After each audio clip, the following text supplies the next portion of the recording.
মানে ক্লাব সংস্কৃতিতে এখানে মানুষ, আমরা সবসময় চাই আমাদের ক্লাবের মধ্যে এটাও থাকবে, একটা লাইব্রেরিও থাকবে।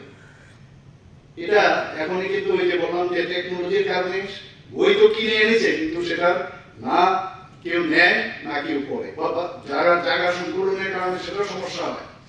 এগুলো কিন্তু আমাদের ভিতরে কিন্তু লাইব্রেরি একটা বিষয় আছে, কিন্তু সেটা আমাদের যদি এখন যেটা বলা হয়েছে আমাদের মাননীয় প্রধানমন্ত্রীর মার্গদর্শনে যেভাবে এখন বাজেটেও তার ব্যবস্থা রাখা হয়েছে, যা বললেন ডাইরেক্টর সাহেব, যে লাইব্রেরিকে আবার পুনরুদ্ধার করতে হবে এবং লাইব্রেরিতে বসা, আমি জানি না কতটুকু হবে, কারণ কলেজে আমরা যে প্রফেশনাল কলেজ টলেজে কিন্তু লাইব্রেরি ছাড়া উপায় নেই।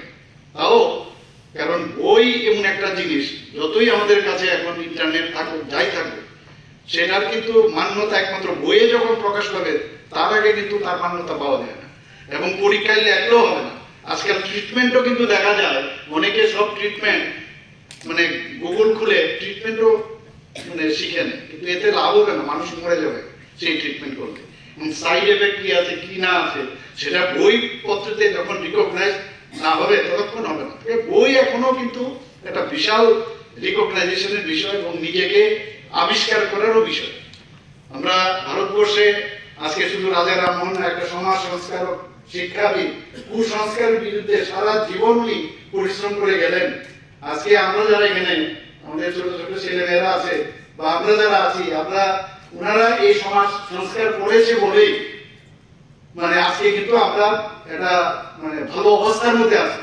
ওনারা যেভাবে এই জঞ্জাল সাফ করে দিয়েছেন, এর জন্য আমাদের ইজ অফ যে মুভমেন্ট সেটা সম্ভব হয়েছে। কাজে ওনাদের আমরা স্মরণ মানে করাটা খুবই বাঞ্ছনীয়, এবং মানে এই ধরনের ওনাকে স্মরণ করে আজকের দিনেও ওনার যে চিন্তা ভাবনা কিভাবে কুসংস্কারের বিরুদ্ধে আমাদের লড়তে হবে এখনো আছে, বলে মানে এত সহজে যাবে না এগুলো, এখনো কুসংস্কারের বিরুদ্ধে উনি যেভাবে ফাইট করেছেন সেইগুলো আজকের দিনও এটা প্রাসঙ্গিক।